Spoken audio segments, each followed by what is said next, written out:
So this is really strange. A bunch of Republican senators were at the White House today with Donald Trump, and they left the White House with goodie bags, gift bags. I'm not kidding. Here's a better photo of it. It's a red bag. Trump's signature is on it, and none of the senators showed the media what was in the bag. And so it's just kind of like strange. But then we learned later from Senator Lindsey Graham, who is at this meeting, he said that there's a whole free Trump merch room near the Oval and that senators basically ransacked it, and including this photo. It's a signed MAGA hat from Donald Trump. I guess a bunch of senators got merch like this. When I was reading this story, I truly just thought, like, how pathetic. These Republican senators scrambling to get merchandise from Donald Trump and the White House. When we say it's a cult, we mean it. It's a cult. The shutdown's going on, your healthcare is going up, food prices are going up, but don't worry, everybody. The Republican senators who control the Senate got their goodie bags of merch. You know, we live in such a weird place.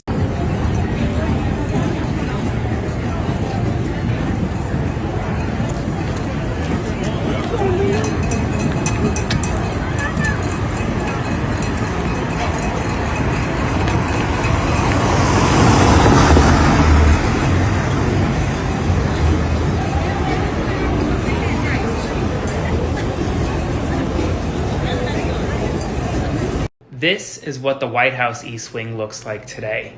This is why they didn't want Treasury Department and White House employees from sharing more images about the current state of the White House. Just take a look. Donald Trump in July told the American public that he would not interrupt the construction, or rather the current building in its current form, because he really loved the White House as is, and that the ballroom that he was building would be built adjacent to the current White House structure. This is what the East Wing looks like now. This is complete demolition. This is not building adjacent to the White House structure.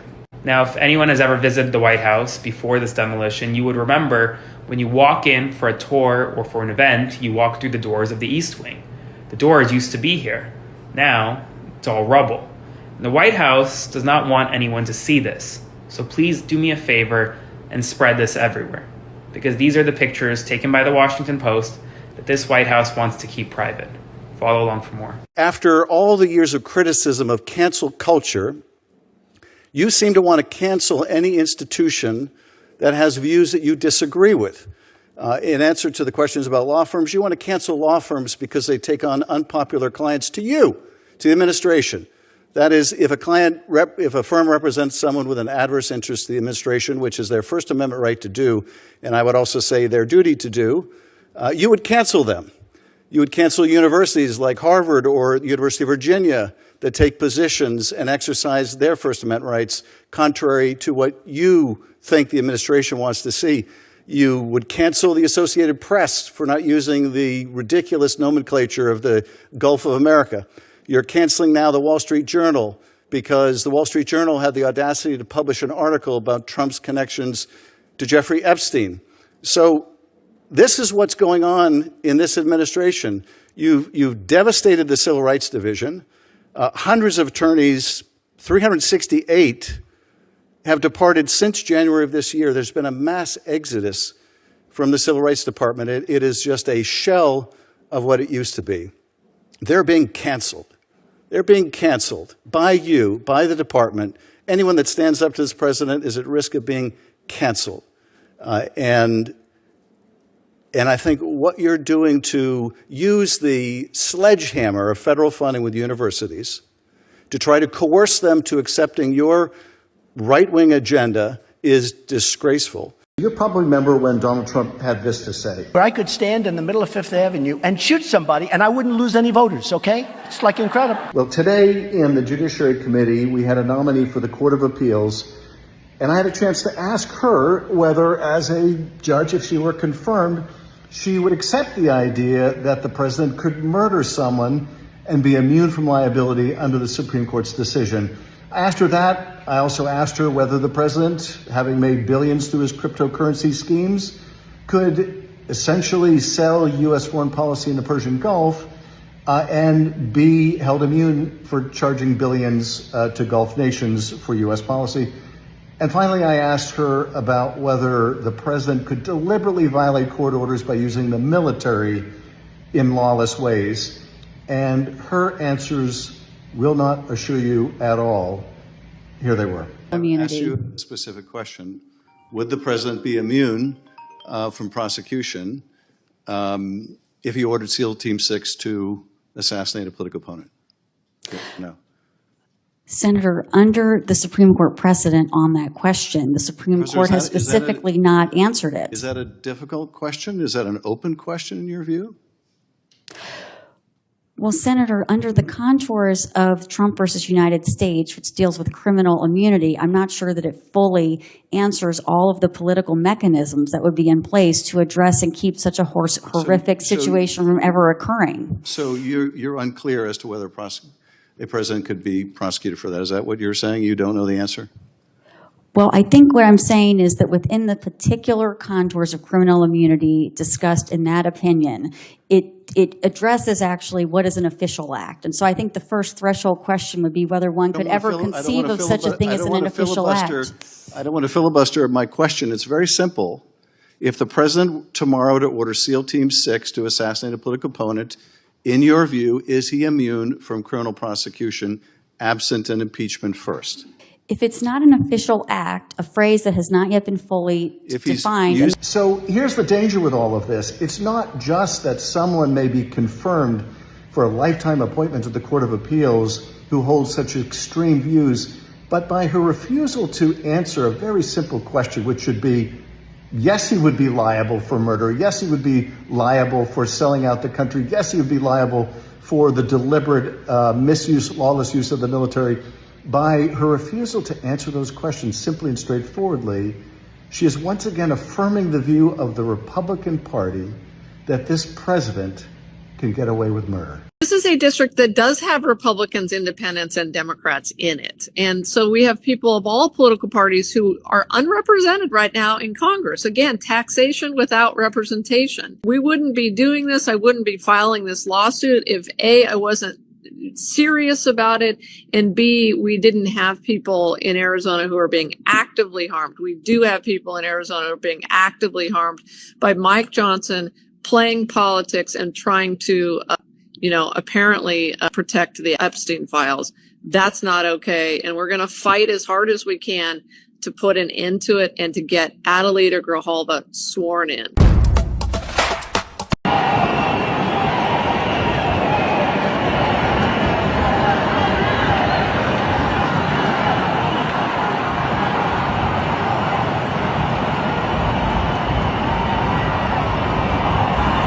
We have some news right now. There is a Stephen Miller protest popping up across Washington, D.C., and I want to show you.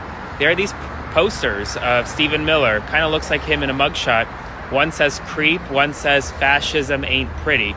They're popping up everywhere across Washington, D.C., in areas where Stephen Miller may drive by, may see. These are kind of what they look like. I'll flip the camera so you can see them as well. It looks like the Save America movement is behind them, and they're pretty much everywhere. Now, Stephen Miller, as you know, is White House Deputy Chief of Staff, but he's also the architect behind most of Donald Trump's controversial policies, especially the immigration-related policies. And it's pretty clear that people, at least in Washington, D.C., where he was behind some of the deployments of the National Guard, the federalizing of the D.C. National Guard, people aren't a fan of him. And well, now when he's on his way to work, etc., he will see his face with the word creep, fascist, etc. Let me know what you think in the comments below. Spread the word. Follow along for more. And if you want to support my work, subscribe to my Substack, link in bio. Mr. President, I've come to the Senate floor tonight to ring the alarm bells. We're in the most perilous moment, the biggest threat to our republic since the Civil War. President Trump is shredding our Constitution. Is it okay for mass federal agents to arrest people off the street because of their skin color or their accent? No way, not in a free America. Okay for the government to cancel research grants to compel universities as to what they can teach. No way, not in a free America. Okay to use power over broadcast licenses or power over mergers to compel television networks as to what they can put on the air. Not in a free America.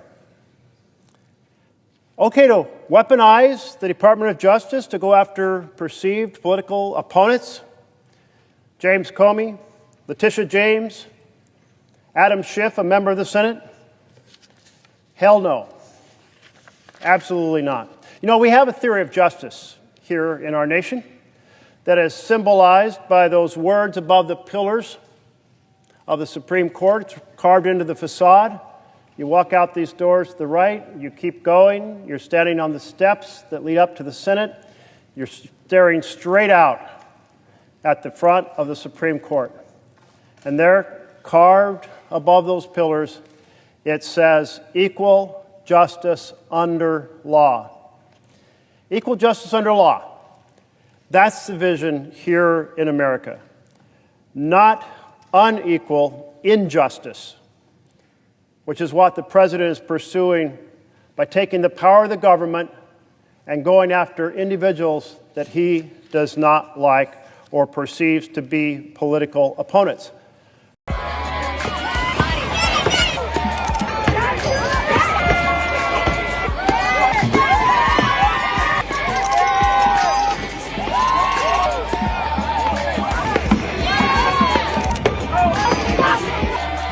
I don't think Donald Trump wants another election. You think for a second you want... I have 24 Trump 2028 hats. His folks keep sending me. And you think he's going to run again? No, don't give me... You don't... Who spends $200 million on a ballroom at their home and then leaves the house? So this is serious, guys. This is serious. So it'll be Newsom Trump in 28. No, this guy doesn't believe in free, fair elections. He tried to wreck this country. Were you there, January 6th? I think Fox was. At least they were in a lawsuit. They seem to have lost any memory of that. Shareholders didn't.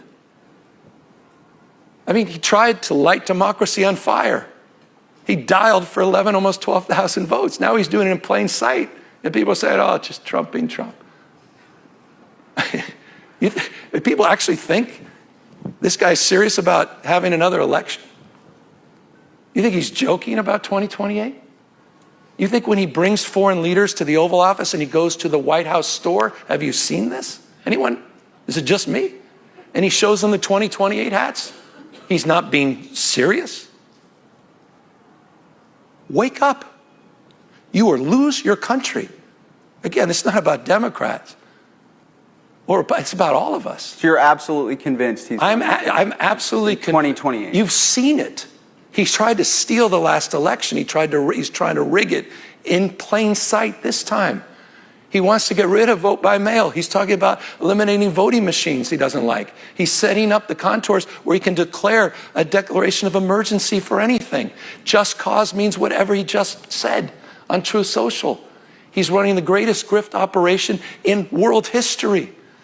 I mean, it makes some of these dictators overseas blush, the crypto. Not just the perfume. I mean, come on. Let me ask you about a couple of your... Wake up, everybody. Wake up. Let me ask you about a couple... Excuse me, and I know it's impolite. We have to be more calm and demure. A couple of your own... But I'm not calm, and I'm not going to submit myself to niceties. Not when this guy is trying to wreck our goddamn country. All right, you want to know what's really going on in Chicago? Check this out. This is from one of my buddies and one of my White Dudes for Harris co-founders. This is what's going on in his son's school right now. Look at what he has to say. Multiple Chicago schools went into lockdown today because of ICE. They're basically doing everything they can to make sure those kids stay safe. Standing outside of schools to make sure ICE doesn't go in to take kids. Is this what we want? Is this what we want to be as a country, where we are sending masked agents into elementary schools to take undocumented kids out and make sure that they get deported? Imagine the trauma for all the other kids, not to mention the poor kids that are getting yanked out, which is awful enough, but imagine all the other kids who are watching their friends get ripped away. What are parents supposed to say about this stuff? All of this infuriates me because it is so unnecessary. Why the fuck are we doing this? Like, we're terrorizing Chicago schools for what? What are we doing? What point? Chicago's not even a top 25 city for crime in this country. Memphis is number 1, by the way, and Kansas City, Missouri is the number 2. Why are we going after Chicago? This makes no sense. I am so tired of people villainizing undocumented workers like there's some sort of like crime center, which, remember, undocumented workers commit crimes at about 25% of the rate of an American citizen. This is racism, this is cruelty, it is awful, and it needs to stop now. MAGA Mike Johnson just got served with a massive lawsuit as he was leaving the House of Representatives. They were gaveling out, shutting down the House of Representatives for yet another day. And Adelita Grijalva, the Democratic Congresswoman-elect for Arizona's 7th Congressional District, well, a lawsuit was filed on her behalf by the Attorney General of Arizona, Chris Mays, against MAGA Mike Johnson, against the MAGA Republicans for refusing to swear in Congresswoman-elect Adelita Grijalva, as MAGA Mike Johnson and the Republicans in Congress do not want that 218 signature on the discharge petition that could result in the release of the Epstein files. Congresswoman-elect would be that 218th signature. We have some major news right now that could impact special education across the country. The White House, according to the Washington Post, is looking to move the special education department in the Department of Education out of the Department of Education and into the Department of Health and Human Services under RFK Jr. This move will specifically impact the IDEA program. It's about $15 billion worth of funding for special education in states across the country. So many students rely on it. Remember, this is the office and program that the Trump administration has already fired a bunch of people from earlier in this government shutdown. And now they're trying to move the program to the Department of Health and Human Services. Now, this wouldn't necessarily impact the program and funding this year because that money has actually already been sent to the states, according to the Washington Post. But it could impact it in the future. And parents with students with disabilities need to know that this is happening because it could fundamentally alter special education in America. Spread the word. Full updates on my Substack, linked in bio. Subscribe for free. Follow along for more. We stand with LA and Portland, DC, Memphis, and Chicago. And happy No King's Day. What scares them most about Boston is that we are proof of the America they insist is impossible. One where diversity and creativity fuel progress and opportunity.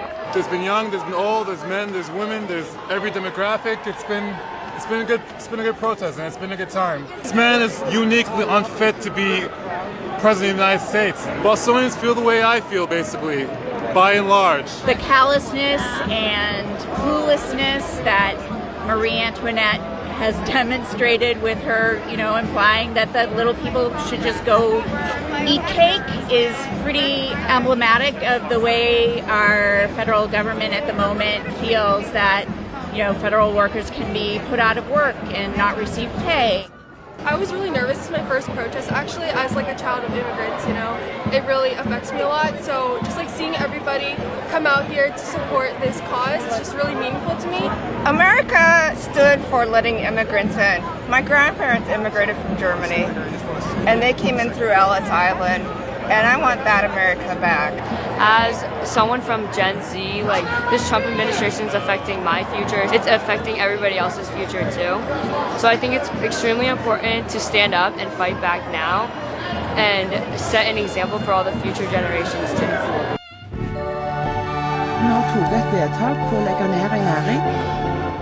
If you don't have any art, you're pretty much lost.